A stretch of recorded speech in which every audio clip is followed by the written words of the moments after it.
ॐ रामाय रामभद्राय रामचन्द्राय वेधसे रघुनाथाय नाथाय सीताया पतये नमः।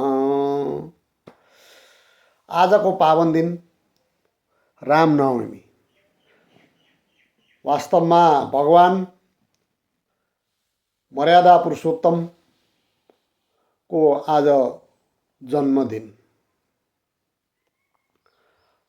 भगवान रामचन्द्रको जन्म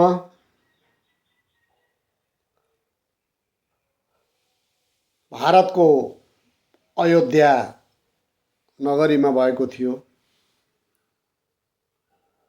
राजा दशरथको महलमा। अब कतिखेर भयो, त्यसको प्रमाणहरू के छ भन्ने कुराहरू हेर्दा वाल्मीकि रामायणमा वाल्मीकि ऋषिले लेख्नु भएको छ, ततो यज्ञे समाप्तेतु ऋतूनां षट्समत्ययुः ततः चैत्रे नवम्यां तु कर्कटे लग्ने अति निन्दतः नन्दन भनेर यसरी वाल्मीकिले भन्नुभएको छ। महिना चैत्र महिना थियो, तिथि शुक्ल पक्षको नवमी तिथि थियो, जुन आजको दिन हो। अनि नक्षत्र पुनर्वसु थियो, लग्न कर्कट थियो, समय मध्याह्नको ठीक 12 बजेतिर प्रभुको अवतार भएको थियो। अब त्यो जन्मको अवस्थामा राजा दशरथले लाई पुत्र नभएर पुत्र कामेष्टि यज्ञ गरेका थिए। त्यसपछि रानी कौशल्यबाट श्रीरामको जन्म भएको थियो। त्यही कुरा यहाँ वाल्मीकिले के भन्नुभयो, ततो यज्ञ समाप्तेतु ऋतूनां षट्समत्ययुः। ततो यज्ञ समाप्त भइसकेपछि अनि वसन्त ऋतुको समयमा चैत्र महिनाको नवमी तिथि शुक्ल पक्ष भनेर भन्नुको तात्पर्य यहाँ ततो यज्ञ समाप्तेतु, कस्तो यज्ञ समाप्त भएको, समाप्तपछि भन्ने कुरा गर्दाखेरि जुन राजा दशरथले पुत्रेष्टि यज्ञ गरेका थिए हो, त्यो पुत्रेष्टि यज्ञ समाप्त भइसकेपछि रानी कौशल्याको कोखबाट अनि प्रभुको अवतार भएको हो भन्ने कुरा शास्त्रले यसरी बताएको छ।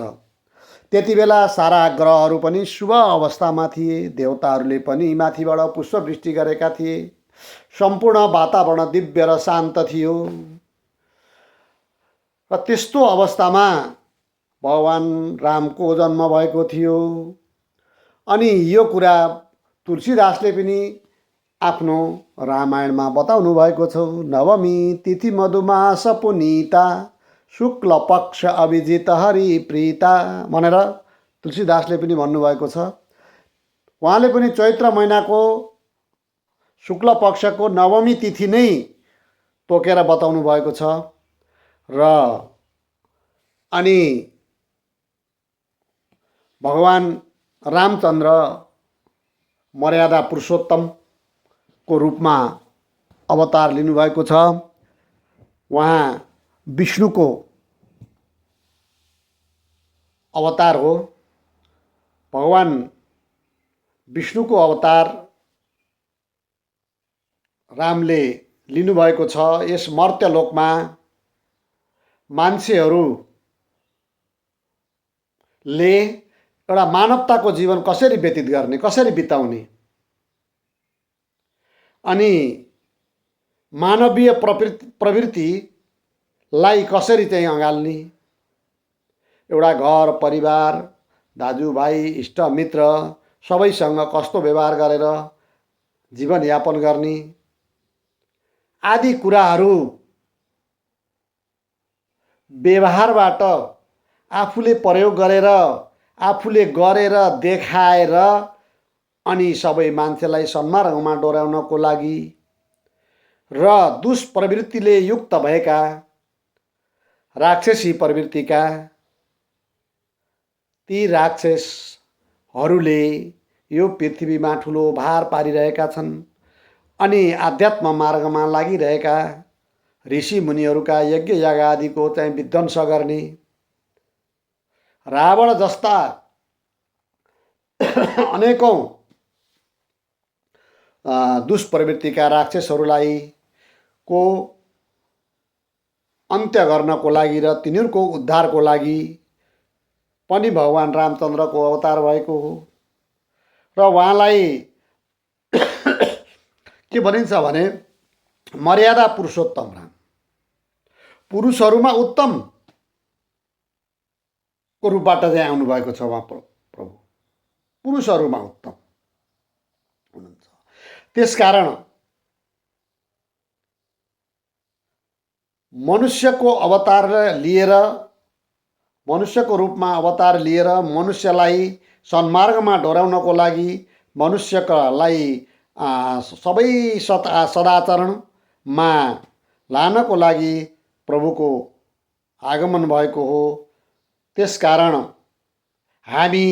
हाम्रो दायित्व हाम्रो के हुन्छ भने प्रभुका क्रियाकलापहरूको अनुकरण गर्ने, प्रभुप्रति हाम्रो आस्था, प्रभुप्रति हाम्रो सेवा भाव जागिरहने कुरामा प्रेरणा मिलोस् भनेर प्रभु यस मर्त्यलोकमा मर्यादा पुरुषोत्तमको रूपमा आउनुभएको हो भन्ने कथाहरू हामीले शास्त्रीय प्रमाणहरू भेटाउँछौँ। अब भगवान कृष्णले जब द्वापर युगमा जन्म लिनुभयो, ऊ लीलामय योगमय अभूतपूर्वको रूपमा चाहिँ गएर अवतार लिएर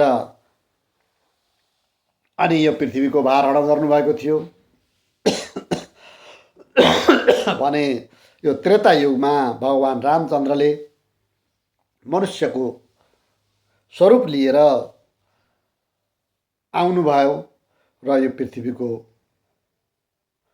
भारलाई हरण गर्नुभएको थियो भन्ने कथाहरू हामीले पाउँछौँ। अस्तु। ओम।